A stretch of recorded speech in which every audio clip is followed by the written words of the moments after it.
Hello everyone, welcome back to our channel. आज हम पढ़ने वाले हैं बीकॉम थर्ड सेम का बिजनेस लॉ का third unit, that is negotiable instrument act 1881।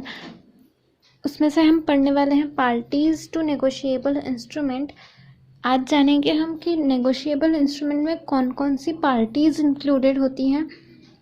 First of all, parties मतलब क्या, तो कौन उसमें इन्वॉल्व होता है, कौन वो इंस्ट्रूमेंट नेगोशिएबल इंस्ट्रूमेंट जो होता है उसे उसका जो भी प्रोसेस होता है उसमें कौन कौन लोग इन्वॉल्व होते हैं वो जानेंगे। तो फर्स्ट ऑफ ऑल फर्स्ट है ड्रॉवर यानी मेकर, जो इंस्ट्रूमेंट को बनाता है। जैसे बिल ऑफ एक्सचेंज है या फिर कोई भी इंस्ट्रूमेंट है, उसे अगर जो भी बना रहा है, मेक कर रहा है, तो वो मेकर या फिर जो ड्रॉ कर रहा है वो ड्रॉअर, मतलब मेकर और ड्रॉअर एक ही है। फिर आता है ड्रॉई। तो ड्रॉई मतलब वो पर्सन जिसे वो पेमेंट करने का प्रॉमिस करता है, वो है ड्रॉई। उसके बाद आता है पेई मतलब वो पर्सन जिसे हम जिसको पेमेंट होने वाला है, जो नेगोशिएबल इंस्ट्रूमेंट पे जिसका नाम लिखा है वो होता है पेई, मतलब जो अमाउंट को रिसीव करने वाला है वो होता है पेई। फिर हमने होल्डर और होल्डर इन ड्यू कोर्स इससे पहले पढ़ चुके हैं, फिर वो भी पार्टीज ही हैं। फिर आता है एंडोर्सर मतलब वो पर्सन जो अपने नेगोशिएबल इंस्ट्रूमेंट्स जो है वो सिग्नेचर के द्वारा ट्रांसफ़र कर रहा है किसी और को। तो इस सिचुएशन में वो अपने राइट्स जो है वो किसी और पार्टी को ट्रांसफ़र कर रहा है, तो वो जो पार्टी है जिसने ट्रांसफ़र किया है उसे बोलते हैं एंडोर्सर। फिर आता है एंडोर्सी। तो एंडोर्सी मतलब वो जिसे राइट्स ट्रांसफ़र किए जा रहे हैं, मतलब एंडोर्सर एंडोर्सी को उसके इंस्ट्रूमेंट्स ट्रांसफ़र करता है। पहले जान लेते हैं कि पार्टीज़ की लाइबिलिटी क्या क्या होती हैं। तो फर्स्ट ऑफ ऑल देखते हैं कि ड्रॉवर की लाइबिलिटी क्या होती है। ड्रॉवर मीन्स वो पर्सन जो चेक को साइन कर रहा है या फिर बिल ऑफ एक्सचेंज को बना रहा है, ड्रॉ कर रहा है या मतलब मेक कर रहा है, तो ऐसे पर्सन को हम बोलते हैं ड्रॉवर। तो ड्रॉवर की लाइबिलिटी उतनी होती है अगर उसने किसी को एंडोर्स किया है वो इंस्ट्रूमेंट, या फिर अगर कहीं पे डिस्काउंटेड किया है, जैसे बिल ऑफ एक्सचेंज को हम बैंक में डिस्काउंट करते हैं, तो अगर ऐसा कुछ किया है उसने और अगर वो डिसऑनर कर देता है, जो भी हमारा ड्रॉई है या फिर एक्सेप्टर है वो अगर डिसऑनर कर देता है, तो उस ड्रॉवर की लाइबिलिटी होती है कि वो बैंक को या फिर जहाँ पर भी एंडोर्स किया है उसने, उनको कंपनसेट करके दे। तो ये ड्रॉवर की लाइबिलिटी होती है। बाद में वो ड्रॉई से उसके जो पैसे हैं वो वापस, मतलब जितना भी उसे खर्चा है वो ड्रॉई से ले सकता है, बट ड्रॉअर की लाइबिलिटी क्या होती है कि उसे वो कंपनसेट करना होता है एंडोर्सी को, जहाँ जिसे उसने एंडोर्स किया है नेगोशिएबल इंस्ट्रूमेंट। ये होती है ड्रॉवर की लाइबिलिटी। अगर डिसऑनर होता है तो ही करना पड़ता है उसे। फिर आता है liability of the ड्रॉई of instrument. ड्रॉई जो होता है उसकी क्या लाइबिलिटी होती है वो देखते हैं।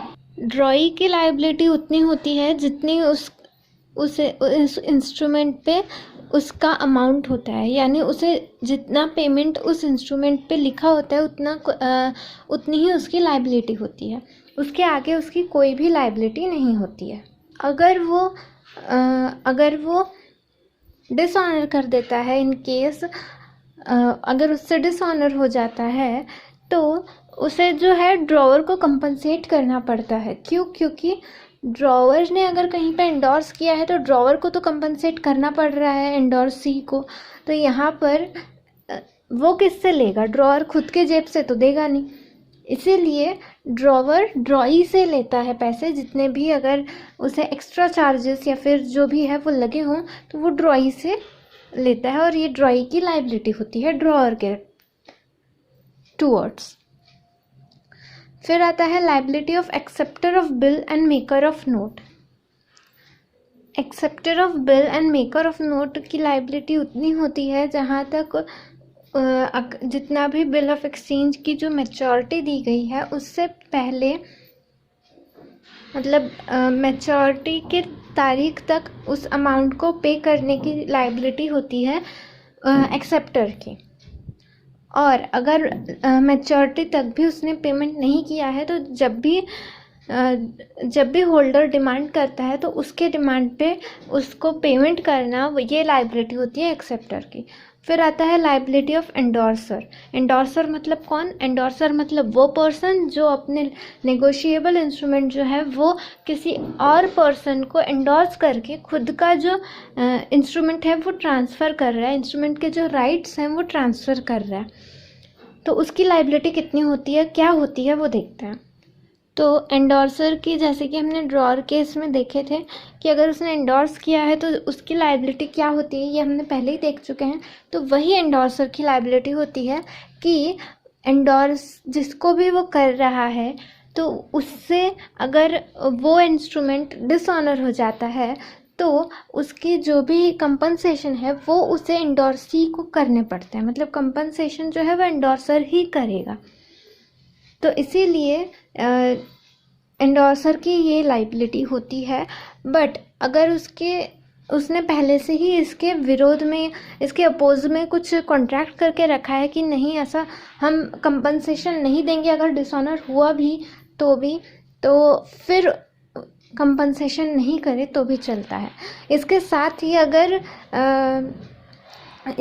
ही आपको जो है वो डिसऑनर का नोटिस मिलना चाहिए, मतलब एंडोर्सर को नोटिस मिलेगा तभी वो कंपनसेट करेगा, वरना लायबिलिटी ऑफ प्रायर पार्टीज क्या होते हैं, प्रायर पार्टीज की लायबिलिटी क्या होती है? जब तक इंस्ट्रूमेंट फुल्ली सेटिस्फाइड नहीं हो जाता है, सारी प्रायर पार्टीज जो भी हैं नेगोशिएबल इंस्ट्रूमेंट की, वो लायबल होती हैं towards the holder in due course. Prior parties में कौन कौन आते हैं? तो मेकर आता है, ड्रॉवर आता है, acceptor and all the intervening endorsers.